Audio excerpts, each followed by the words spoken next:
এবং আওয়ামী সন্ত্রাস আমাদেরকে কিভাবে নির্যাতন করেছে।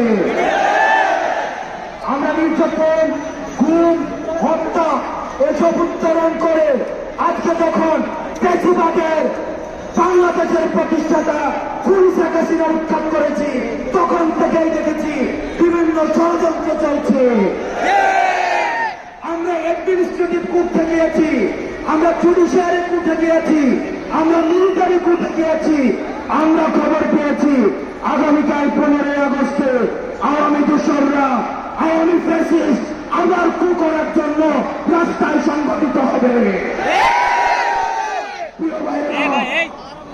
আমরা বলে দিতে চাই, যারা জনগণের অধিকার লুণ্ঠিত করেছে, যারা স্বাধীনতাকে লুণ্ঠিত করেছে, তারা যদি আবার রাস্তায় আসার কোন ধরনের চিন্তা করে, তাহলে ছাত্র জনতা তাদের এই পা মেরে দিবে। আমরা বলে দিতে চাই, আপনারা সাধারণ ছাত্র নাগরিকের ব্যানারে আপনারা রাস্তায় আসুন। আমাদের যে অধিকার লুণ্ঠিত হয়েছে, আমরা সেই অধিকারকে পুনরুদ্ধার করেছি, আমরা স্বাধীনতাকে পুনরুদ্ধার করেছি।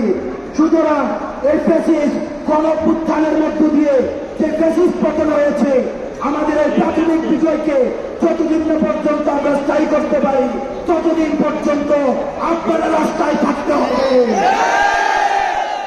আমরা বৈষম্য বিরোধী ছাত্র আন্দোলনের পক্ষ থেকে আজকের যে সম্প্রীতি সমাবেশ, আমরা বাংলাদেশ সাম্প্রদায়িক সম্প্রীতির বাংলাদেশ, কিন্তু আমরা দেখেছি যখন শেখ হাসিনার পতন ঘটেছে, আওয়ামী দোসররা কিভাবে সংখ্যালঘুদের উপর অত্যাচার করেছে, নির্যাতন করেছে।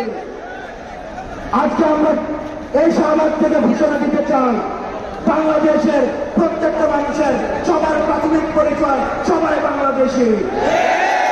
কোন সংখ্যালঘু নয়, কোন মাইনরিটিস নয়, হিন্দু অনুযায়ী, বৌদ্ধ অনুযায়ী, মুসলমান অনুযায়ী কোন ধরনের বৈষম্য করা হবে না। আমাদের সবার পরিচয় হচ্ছে আমরা বাংলাদেশী, এবং এই পরিচয়ের উপরে ভিত্তি করে আমরা কোন উত্থানকে গণজাগরণে পরিণত করার জন্য আমরা মাঠে থাকব। এবং বৈষম্য বিরোধী ছাত্র আন্দোলনের আজকের পরবর্তী কর্মসূচি ঘোষণা করবে আমাদের অন্যতম সমন্বয়ক বাকের মজুমদার।